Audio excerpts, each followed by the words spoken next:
नमस्कार, मैं हूं आपके साथ बिट्टू कुमार मिश्रा। आज जो हमारा चर्चा का विषय है वो है बाल विवाह। जैसा कि आप सभी को पता है कि वोट के लिए सामाजिक कलंक कभी भी चुनावी मुद्दा नहीं बना और यही कारण है कि हर एक दूसरे घर की बेटी बाल वधू बनकर ससुराल जा रही है।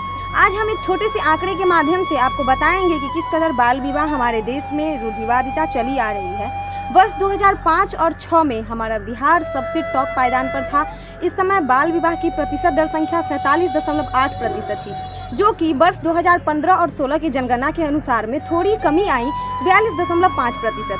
और अगर हम बात करें वर्ष 2019 की जनगणना के अनुसार तो अभी भी हमारे बिहार में बाल विवाह की प्रतिशत दर संख्या 39% है। अब हम एक नज़र डालते हैं महिलाओं के साक्षरता दर पर। वर्ष 2001 के अनुसार महिला साक्षरता दर थी 33.6% और अगर हम देखें तो वर्ष 2011 की जनगणना के अनुसार महिला साक्षरता दर 51.50% थी। अब आप इन आंकड़ों के माध्यम से पता लगा सकते हैं कि अगर जब महिला की साक्षरता दर कम है तो बेशक सी बात है कि समाज में जो भी कुप्रथा चली आ रही है, जो भी सामाजिक कुरीति चली आ रही है, उसको कहीं ना कहीं बढ़ोतरी मिलेगी, क्योंकि जागरूकता की कमी है, जागरूकता का अभाव है।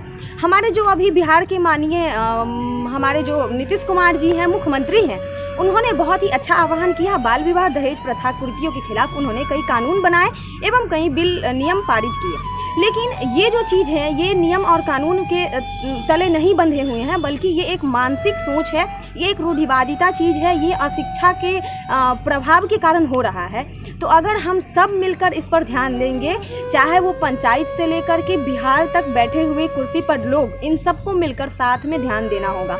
हालांकि बिहार सरकार की तरफ से इसमें गाँव मोहल्ले टोले टोले में जाकर के जागरूकता कार्यक्रम एवं नुक्कड़ नाटक के माध्यम से भी जागरूकता कार्यक्रम चलाया गया, लेकिन कहीं ना कहीं देखा जाए तो ये सब खाना पूर्ति का एक तरीका था।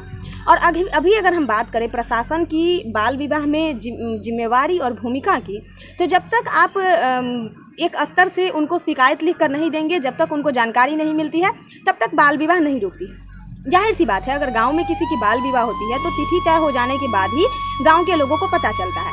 जब तिथि तय होने के बाद कोई भी आदमी जाकर के कंप्लेन करता है तो जो सामाजिक गतिविधियां हैं, जिस सामाजिक परिवेश में हम ढलते आ रहे हैं, वहां से आपको आवाज़ उठाना बेहद ही मुश्किल पड़ सकता है। इसीलिए इसमें डायरेक्ट अधिकारी हो या फिर डायरेक्ट कोई भी ऐसे नेता हो जो बड़े कुर्सी पर बैठे हों, एक पद पर हो, उन लोगों को भूमिका निभानी चाहिए। मेरे विचारों से एक ऐसी टीम बने, एक ऐसी टास्क फोर्स संगठन बने जिसके माध्यम से इस चीज़ को कम किया जा सके, जिसके माध्यम से इस पर विशेष नज़र रखी जा सके और हर एक पंचायत में, हर एक टोले मोहल्ले में शादी होने वाले की लिस्ट जो है वो ब्लॉक स्तर पर चाहे पंचायत स्तर पर जमा हो, उनके आधार वेरिफिकेशन हो, उनकी आधार कार्ड की जाँच हो और आधार की उम्र से मिलने के बाद ही उनको शादी की परमिशन मिले। अपनी मर्जी से कोई भी अपने बेटे और बेटियों की शादी ना कर सके। यही एकमात्र उपाय है कि इसके माध्यम से हम बाल विवाह पर रोक लगा सकते हैं। वैसे हम अपनी टीम के माध्यम से भी पिछले 5 सालों से इन सामाजिक कुरीतियों पर ध्यान देते आ रहे हैं, समाज में जागरूकता फैलाते आ रहे हैं, लेकिन सामाजिक कुरीति को ख़त्म करना इतना आसान नहीं है।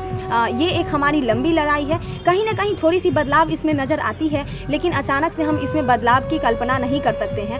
धीरे धीरे सब सही होगा, लेकिन अगर इसमें वो बड़े कुर्सी पर बैठे नेता या फिर वो जिला या फिर ब्लॉक के अधिकारी अपनी भूमिका अच्छी तरह से निभाते हैं तो सच में ये कुरीति बहुत जल्द ही खत्म हो जाएगी, क्योंकि हमारे बिहार के मुख्यमंत्री जी ने इनके लिए नियम और कानून और बहुत सारे चीज़ बनाए हुए हैं जो ऑलरेडी बनी हुई है, लेकिन इस पे काम होना बाकी है। इसीलिए मैं आप सभी लोगों से हाथ जोड़ करके विनती करती हूँ कि अगर आपके आसपास, आपके गांव समाज, गली टोले मोहल्ले में बाल विवाह को बढ़ावा मिल रहा है और आप इस तरह की घटनाएं देख रहे हैं तो अपने स्तर से तो प्रयास करें ही, खास करके वहाँ के अधिकारी एवं नेता को भी आप आग्रह करें कि इस पर एक कोई विशेष नियम कानून पहल बने, जिसके माध्यम से डायरेक्ट वो लोग आकर के बाल विवाह को रोके और लोगों को जागरूक करें, समझाएं, तभी जाकर के शायद इस चीज़ से हमें छुटकारा मिलेगी। और हम लड़कियों की जो जीवन खराब होती है सबसे ज़्यादा वो बाल विवाह के कारण, जो कम उम्र में अगर शादी होती है तो कम उम्र में माँ बनती है और इसके बाद एक लड़की का जीवन नर्क के समान हो जाता है, वो किसी काम के लायक उसका जीवन नहीं रहता।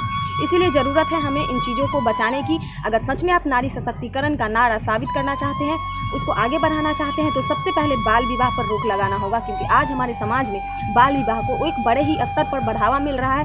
किसी को कोई मतलब नहीं है, सब जाकर के बाल विवाह में शिरकत करते हैं, भोजन करते हैं एवं इंजॉय करते हैं, एक शादी को इंजॉय करते हैं। इसीलिए आप लोगों से आग्रह है कि कृपया आप लोग इस पर ध्यान दें और अपने आसपास के लोगों को भी जागरूक करें।